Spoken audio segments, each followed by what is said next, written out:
Welcome to इमा 1111। मैं हूँ इमा, अ थिंकर। आज हम एक बहुत ही ज़्यादा पावरफुल सक्सेस स्टोरी सुनेंगे जो हेल्थ से रिलेटेड है, जिसने अपने लाइफ में जीत कर दिखाया था। और इस स्टोरी से हम यही प्रेरणा लेंगे कि हम अपने जीवन में कैसे जीत सकते हैं, कैसे सारी मुसीबतों से लड़कर आगे निकल सकते हैं। अगर चाहो तो सब कुछ मुमकिन है, लेकिन पहले हमें ये डिसाइड करना होगा कि आखिर हम चाहते क्या हैं। अपने आप से पूछिए कि क्या चाहता हूँ मैं, क्या चाहती हूँ मैं। ये कहानी है जेसिका नाम की एक लड़की की जो क्रिश्चियन फैमिली में जन्मी थी। उनका परिवार बहुत ही ज़्यादा स्ट्रिक्ट था और बचपन से उनके मन में कई सारी बातें बिठाई गई थी, नेगेटिव बातें। उन्हें ये बताया गया था कि तुम पर हर पल एक कड़ी नज़र रखी जा रही है जीसस के द्वारा। अगर तुम कुछ भी गलत करती हो तो तुम्हें पाप लगेगा। अगर तुम कुछ भी गलत करती हो तो तुम्हें पनिशमेंट दी जाएगी जीसस से। इन सारी बातों की वजह से जेसिका के मन में बचपन से ही self doubt, low confidence, anxiety, stress, tension, ऐसी बहुत सारी चीज़ें चलती थी। आप अंदाज़ा लगा सकते हैं कि इन सारी बातों का उनकी पर्सनालिटी पर क्या असर हुआ होगा। जब जेसिका ने बाइबल में ये पढ़ा कि God is love and love is God, तो उन्हें ये आश्चर्य हुआ कि मैं भगवान से इतना डर रही हूँ और यहाँ पे लिखा है कि गॉड इज़ लव। वो बहुत ही ज़्यादा कन्फ्यूजन में थे और उनका कन्फ्यूजन सच भी था।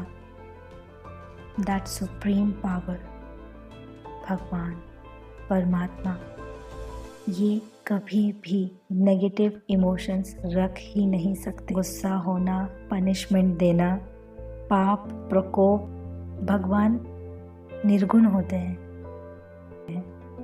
लोभ, लालच ये भी नहीं होता है। God is just a form of energy. खैर, जेसिका के फादर को अल्सरेटिव कोलाइटिस था। अल्सरेटिव कोलाइटिस एक बहुत ही भयंकर बीमारी है जिसमें आपकी आंतड़ियों के अंदर एक इन्फेक्शन हो जाता है, जिसके कारण आपकी जो पाचन क्रिया है वो पूरी तरह से बिगड़ जाती है। जो भी आप खाते हो वो पचता तो बिल्कुल नहीं है, लेकिन उस ना पचे हुए खाने को बाहर निकालना भी उतना ही कठिन होता है। और इस समय में बहुत सारा रक्तस्राव भी होता है, ब्लड फ्लो भी होता है। जेसिका ने अपने फादर को इस सारे पेन से गुजरते हुए देखा था और अब उन्हें ये बहुत स्ट्रांगली फील होता था कि ये डिसीज़ मुझे भी हो जाएगा। जेसिका की मॉम उन्हें बार बार कहती थी कि तुम ये सब मत सोचो बेटा, अगर तुम बेवजह इन सारी बातों पे इतना ध्यान दोगी तो ये बातें हो जाएंगी। और वैसा ही हुआ।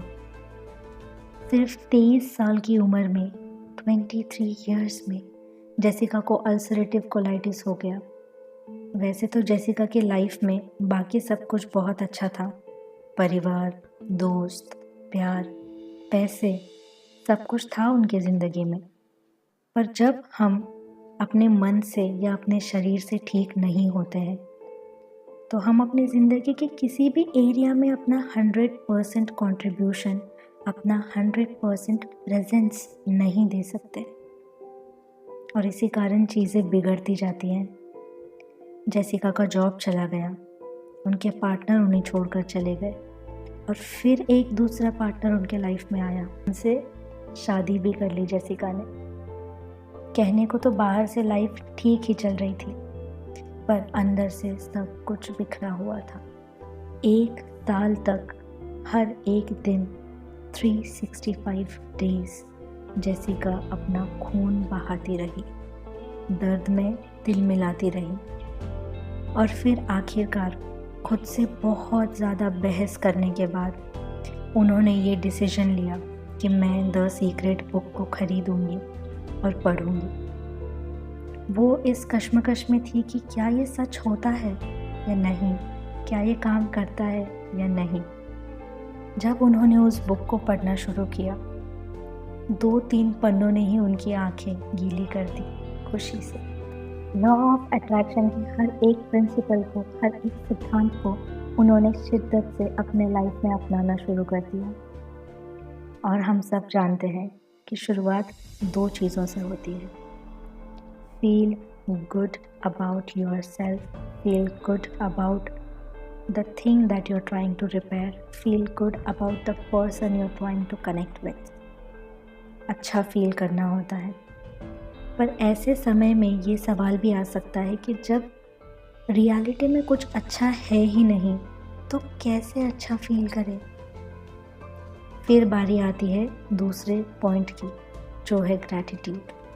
जब लाइफ में कुछ समझ ना आए तो ग्रैटिट्यूड की उंगली पकड़कर चलना। अपने आप कब रेलवे ट्रैक्स की तरह हमारे ट्रैक्स चेंज हो जाएंगे, कब हम एक बेहतरीन सुंदर जगह पहुंच जाएंगे, हमें खुद पता नहीं चलेगा।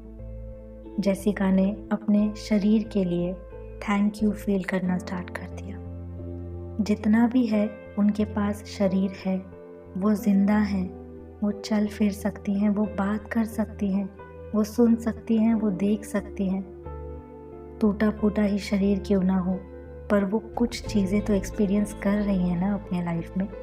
उसी के लिए उन्होंने बहुत ज़्यादा ग्रेटफुल फील करना शुरू कर दिया। धीरे धीरे चीज़ें चेंज होना शुरू हो गई। सारे लक्षण कम होते हुए नज़र आ रहे थे। इसी बीच जेसिका ने दूसरी किताबें भी पढ़ ली, जैसे कि द हीरो, द मैजिक और the power. The power book ने उनकी जैसे ज़िंदगी ही चेंज कर दी। इस बुक से उन्हें पता चला कि किस तरह हमारे शब्दों में एक एनर्जी, एक वाइब्रेशन होती है, एक ऊर्जा होती है। उन्होंने पानी को एनर्जाइज करके उसे पीना शुरू कर दिया। हम सब ने बचपन से सीखा है कि हमारा शरीर 70% पानी से बना है। अगर सामने रखे ग्लास में इतनी शक्ति है कि वो हमारे शब्दों को, हमारे वाइब्रेशंस को खींच सके, एब्जॉर्ब कर सके, तो सोचिए हमारा शरीर हर पल किस तरीके से हमारी सोच को एब्जॉर्ब कर रहा है। इसीलिए हमें हर पल अपने खुद के बारे में अच्छा सोचना चाहिए, खुद से बहुत सारा प्यार करना चाहिए। वो बहुत अच्छा महसूस कर रही थी, लेकिन फिर भी कुछ कमी थी।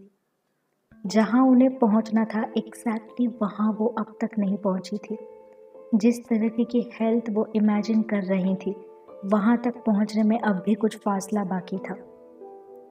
6 महीनों तक लगातार द सीक्रेट, द पावर ये सब पढ़ने के बाद तब जाकर उन्हें समझा कि कहाँ चूक रही थी और क्या गलती हो रही थी उनसे। जेसिका को ये रियलाइज़ हुआ कि उनके जीवन में लव नाम की चीज़ ही नहीं थी। उनकी जितनी भी एनर्जी थी वो तो उनके डिसीज़ ने यूज़ कर ली थी, मेंटल एंड फिज़िकल। किसी और को प्यार करना तो छोड़ो, खुद के बारे में भी प्यार से सोचने के लिए उनके पास ना एनर्जी थी, ना माइंड स्टेट था, ना समय था। अब उन्होंने अपने जीवन के हर एक इंसान के लिए बेहद ज़्यादा प्यार महसूस करना शुरू कर दिया। जब भी वो किसी के बारे में सोचती, बहुत प्यार से सोचती। जब भी वो खुद के बारे में सोचती तो और भी ज़्यादा प्यार से सोचती। और फिर हुआ मिरेकल। जब उन्होंने अपने टेस्ट करवाए तो रिपोर्ट्स में अल्सरेटिव कोलाइटिस का नामो निशान नहीं था। ऐसा लग रहा था जैसे ये डिसीज़ उन्हें कभी था ही नहीं, 1% भी नहीं। ये होती है सेल्फ लव की, गुड थॉट्स की, गुड इंटेंशंस की शक्ति। जेसिका ने अपने खुद के बारे में अच्छा महसूस करने के लिए और एक चीज़ की थी। इंटरनेट से एक हेल्दी इंटेस्टाइन यानी स्वस्थ आंतड़ियों की फ़ोटो लेकर उन्होंने ये सोचना शुरू कर दिया कि ये हेल्दी इंटेस्टाइन्स मेरी हैं, ये मेरे अंदर है जो परफेक्टली क्लीन एंड हेल्दी है। ये भावना उन्हें बहुत अच्छा महसूस करवाती थी। हालांकि तकलीफ़ें तो अभी चल रही थी शरीर में, पर कुछ पल के लिए वो एक सपनों की दुनिया में खो जाती। आपकी दोस्त होने के नाते मैं आपको भी ये सलाह देना चाहती हूँ कि किसी भी चीज़ को मैनिफेस्ट करने के लिए उसे इतनी भी ज़ोर से जकड़ के मत रखिए कि वो चीज़ टूट ही जाए। आराम से, प्यार से सारी चीज़ें करिए। मैनिफेस्टेशन होगा ही, ये तो श्योर है, लेकिन उस पर प्रेशर ना डालकर कुछ पल के लिए क्या हम बस सपना नहीं देख सकते, बिना किसी उम्मीद के, बिना किसी एक्सपेक्टेशन के, बस एक सपना जहाँ हम वो फील करेंगे कि कैसा लगेगा जब ये सारी चीज़ें मेरे साथ होंगी। बस कुछ पल की खुशी और फिर से अपने काम में लग जाना, शायद यही है रहस्य द सीक्रेट का। थैंक यू सो मच मुझे सुनने के लिए, समझने के लिए। I am grateful to each and every one of you. मिलते हैं अगली स्टोरी में। Take care, keep smiling.